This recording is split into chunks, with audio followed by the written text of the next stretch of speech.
From primitive pulleys to steam-powered shovels, construction machinery traces a relentless arc that knots history to every modern skyline.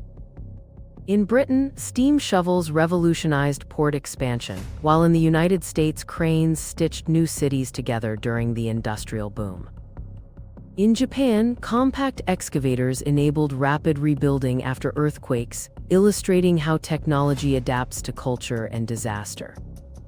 Africa and Latin America saw earth-moving partners in rail and road projects, where durable machines unlocked regional development and social change. Today, AI-controlled machines and digital twins echo these roots, linking past innovations to sustainable futures across borders.